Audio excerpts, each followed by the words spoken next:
Анонсите в предаването Седмичен обектив. Свиленград блести с нови улици, обновени площади и нови цветни алеи. Веригата лавка стъпи в Свиленград. Разкриват се нови работни места. На гости на Живко Желев, динамичната среда на фермерите и стопаните. Анализ на пазара, препоръки и позиции. Детското царство на игрите и забавленията отвори врати. Фън Сити ви пренася в приказния свят на бъдещето. Спортен коментар за представянето на ФК Свиленград 1921. Плюсове и минуси. Бизнесът в Хасковска област, настоящи тенденции, нови възможности пред частните предприемачи. Вила Армира става бижу в подножието на Родопите. Целият обект грее в бяло, туристи се тълпят да зърнат покоите на римските аристократи.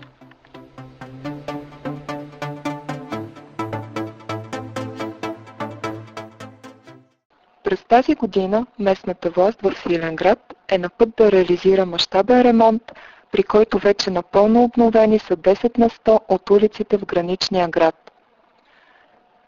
За тази цел общината инвестира 360 000 лева от бюджета си.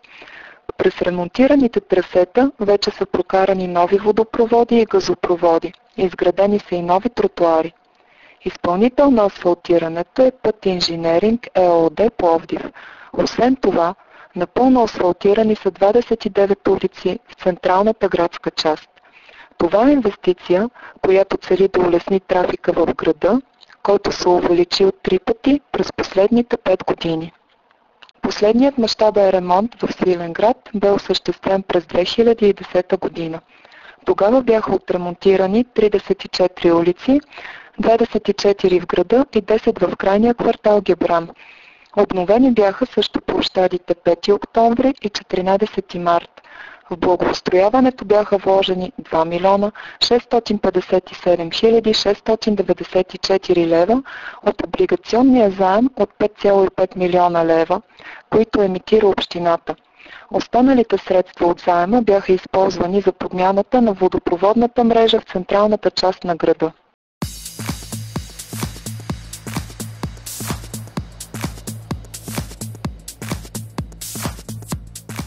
Веригата лавка стъпи в Свиленград. Лавката се завръща у нас, но не само в големите градове, а в селища с население до 20 000 жители. Новите обекти в Свиленград привлякоха веднага вниманието на жителите и гостите на града. Въпреки сравнението с времената от преди 24 години, сега въпросните малки магазинчета не са като тези по вид от социализма, с вафли и лимонада, а в модерен, където има всякакви стоки за път, за офиса, за нашето динамично ежедневие. Проектът е на фирма Табак Маркет, която навлиза в България с нова масова марка Лавка. Пазарът на така наречените импулсни продажби все още не е добре развит, твърди Милена Монова, маркетинг менеджер в Табак Маркет. Нишата за търговия чрез малки будки, които продават стоки на принципа за изпът, като например бензиностанциите, не е развита до по-нихо от компанията. Но оттам са убедени, че дават работа на стотици млади хора във време на продължаваща криза и свити пазари. От веригата лавка, няколко думи да кажеш, че харесва ли ви тази придобивка? Не съм пазарувала, за пръв път не е. Така харесва ли в оформлението?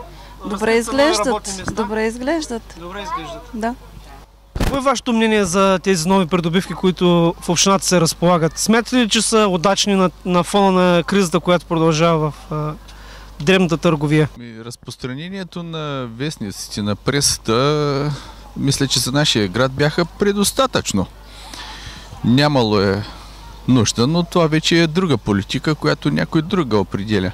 Може би имат по-дългосрочна политика, на която на нас не ни е представена.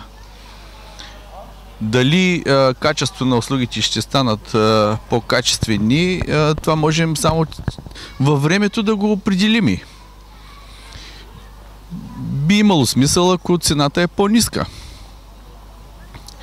Но не можем да го определим и точно колко работни места ще бъдат закрити на тези. Това всичко трябваше да ни бъде представено под формата на този, който е приел това решение. Четах във вестника и разбрах, че НАП са разиграли търговите, но в нашето кметство по какъв начин е сведено решението, не мога да го определя, след като... Но хората споделят така в лични разговори, че това им харесва. Добро е за града. Може. Първоначално беше ни представено, че и големите магазини Пени и Била също ще са хубаво, но какво стана, колко работни места бяха закрити и колко малко магазинчета фалираха и затворяха поради уж хубаво нещо за нашия град. Като се върнем по-назад във времето и видим, че с обещанието за ниски цени и на стоките не се сбъдна. Само ни остана за затварянето на кварталните магазинчета, с които много хора бяха свикнали. В града вече има нова верига, лавка, те наречената киоск търговия. На вас лично това харесва ли ви така? Вижда се един нов приличен вид модерен, в който се предлагат вестници, захарни изделия, безалкохолни? Да, харесва ми. Има голямо разнообразие на списания, кафета предлагат. Добре. Социално-икономическата обстановка тук в региона, според вас, в положителна насока ли се развива? Да, в положителна. Харесва ви? Харесва ми много.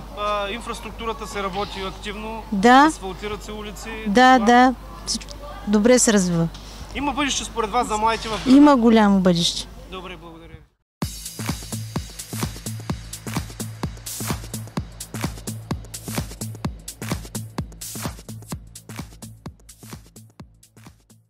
Видяхме ви на среща с земеделския министър.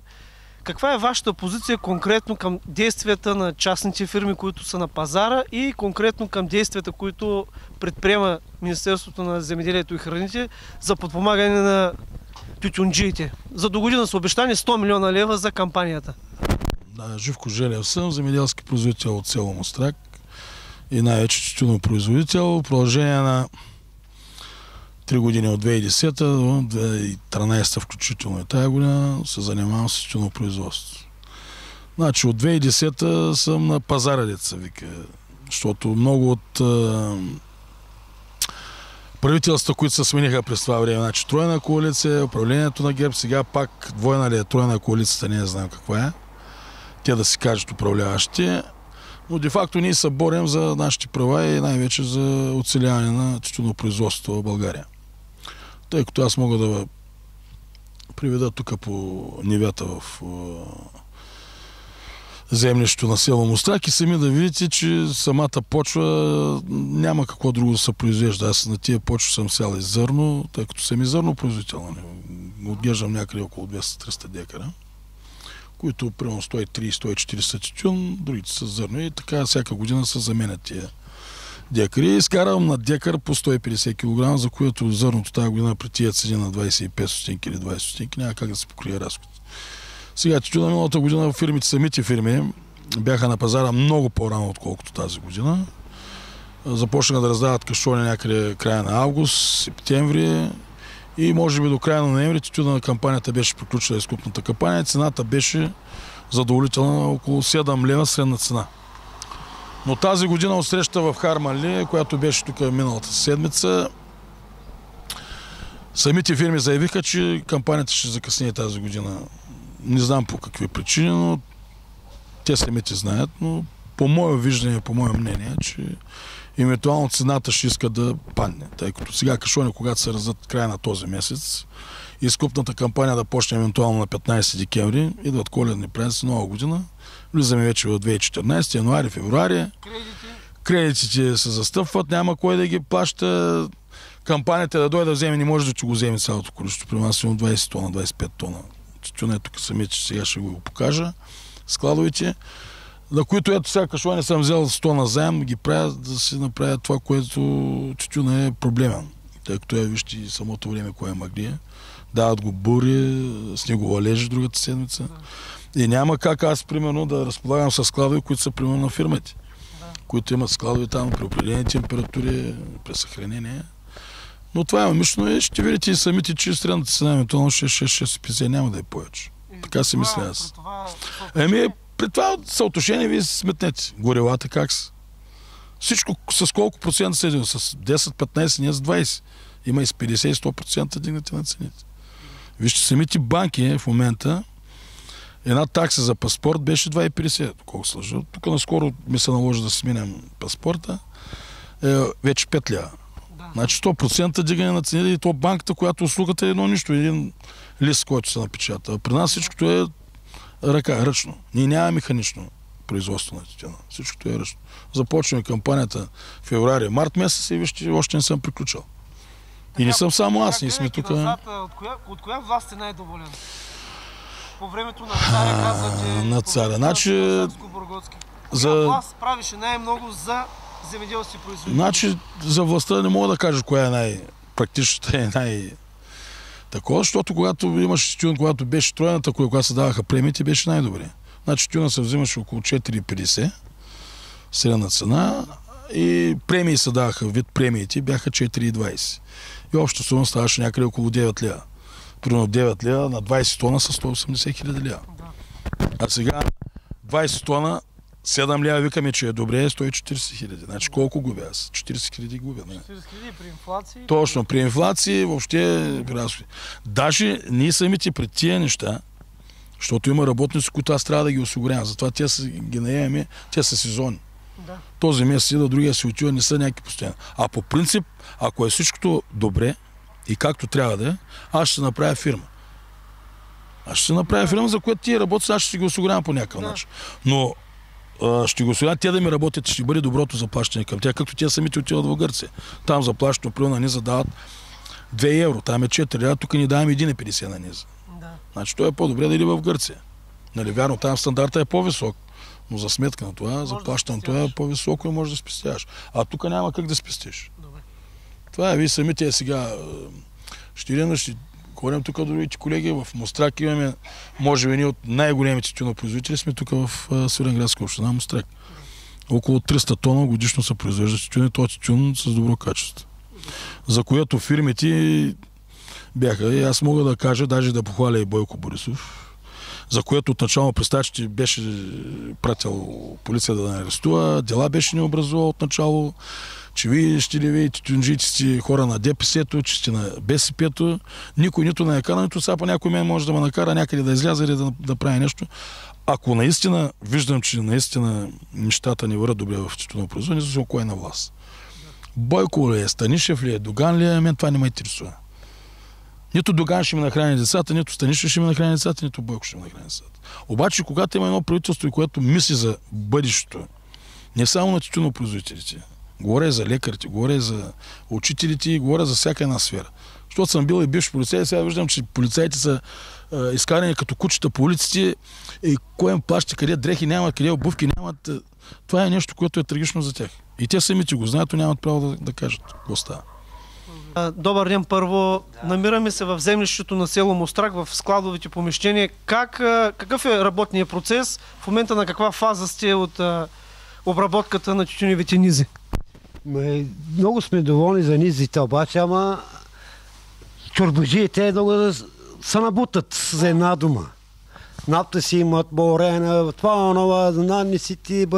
Тази година според вас какви ще бъдат изкупните цени, които частните фирми... Частните фирми трябва да се увеличават, защото телевизора казаха на новините, а не ще бъде 7 лева цигарата, скъпо, а тютюнът ще бъде от 4-5 лева. Това невъзможно трябва да бъде.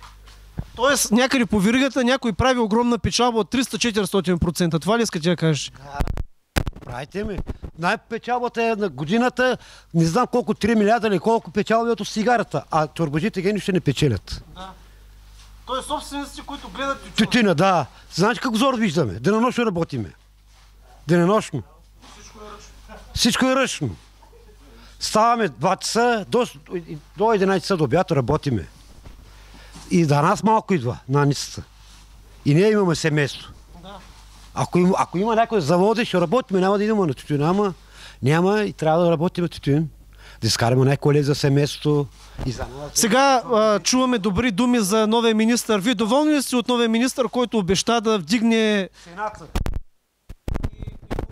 Да, трябва да направят това нещо. Трябва да направя. Трябва да се даде шанс на правителството. Точно така, трябва да се направи, да се дигне всичко. Особен тютюна. Вместо вземат 7-8 лева, да вземат 10 лева. Да. И тях да има, за чорбаджите и за нас да има. Да. Защото ние за това съм учим от цяла година. 12 години става, аз съм тук. На Мустрах този зима съм тук. Без прекъсване. Затова многото моля, кажи там на шефовете да дигат малко парите. Чорбаджите имат ли пари, ние се имаме. Да. Чорбаджи няма ли, ние сме зияни. Трябва да отиваме да правим кражби. Да. Това ли искат? Те се вземат, големите хора вземат с неговото, нашите няма. Да. Какво да правиме? Вие колко деца имате? Аз имам по член, съм сега 6 човека съм по семейство. На член. 6 човека. И една внучка имам 7. Да. Внучката иска, има се памперс, има се ядене, всичко има се. Няма и един месец снима. А как виждаш тази година качеството на тютюна? Харесва ли ти? Сега тази година качеството е хубаво. Много хубаво тютюн има. Да, орелтански тютюн, много хубаво качеството. А обаче искаме сена. Заради тази сена съм учим ние. Според вас каква е нормалната цена, която...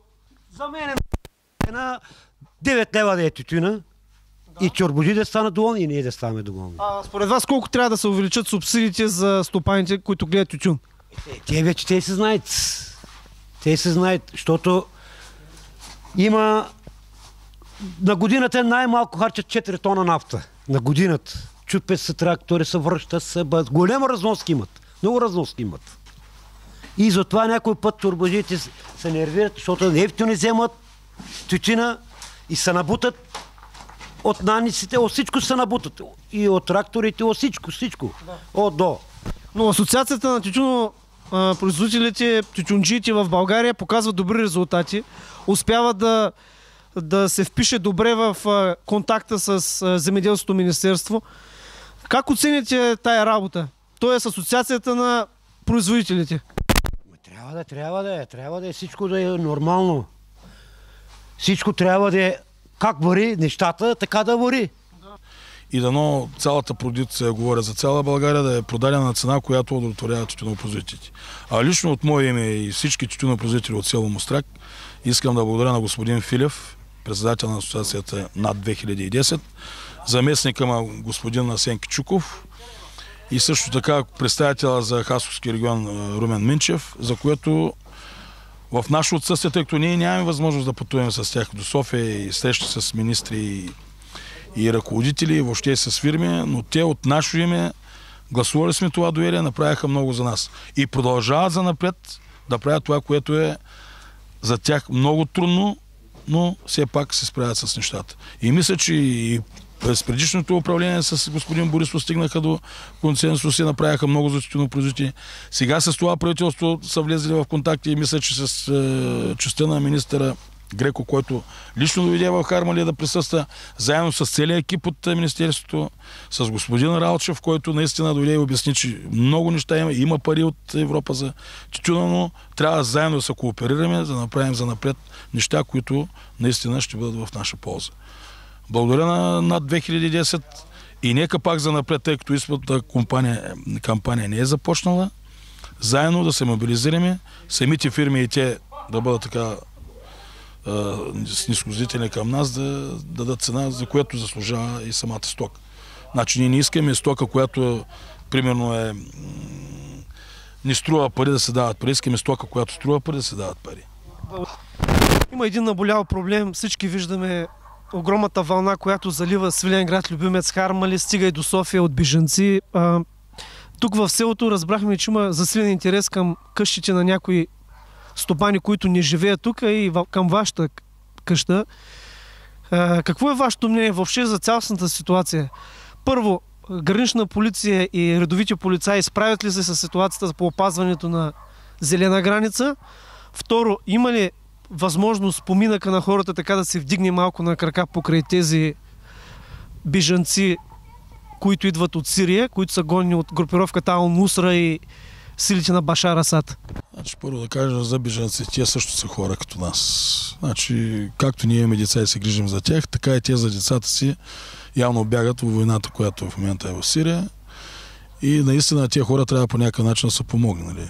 Човешки от наша страна, от българите. Ние сме солидарен народ и мисля, че никой от нас стига да каже, може да помогне всеки един. С каквото може. Не е казвам, че трябва парично или нещо друго да се такова, но мисля, че сме гостоприемни и всеки един може да помогне на тях. Относно за справянето на гранична полиция с набега на бежанците, значи те максимално се раздават момчета. Какво трябва да направят? Каквото трябва да направят, но това е един периметър. Липсват все пак съоръжения, не е като в Гърция. Липсва съоръжение, но то гранично няма да се носи оградата с него, то служител. В крайна сметка и Европа е за това. Има си тук планове, които се пишат до Европа, има си събиране, виждат нещата, подпомага се от Европа, осигуряват се пари и средства и което трябва да се прави. В крайна сметка, щом Гърция го има и ние можем да го имаме. Стига да има интерес, стига да има разбиране от страна на Европейската комисия. Каква сума най-често отделят кандидатите за бежанци, които имат все пак някакви документи и могат да останат тук? Каква сума биха дали за наемане на къща?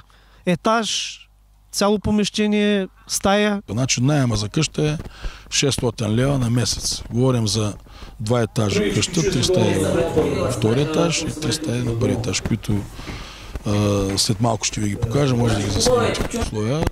Едно семейство, дори тук семейство с 2 деца, ако не се лъжа, или с едно дете, за което детете викат самите условия не ни харесват. Защото има пренаселение на самите лагери, които са направени тук в Хармани. Но условията са такива, защото се закъсняват доста с тия лагери, трябваше по-рано да се действа. И мисля, че държавата ще да успее да ги направи. Но сега в крайна сметка с желание и помагане от Европа, мисля, че ще станат, но за колко кратък период не мога да кажа.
Това бе всичко от нас. Очаквайте следващото ни седмично предаване в началото на ноември. Тогава ще видите как изглежда новият хотел Париж, собственост на фамилията Паришеви. Ключови инвеститори, даващи работа на над 80 човека.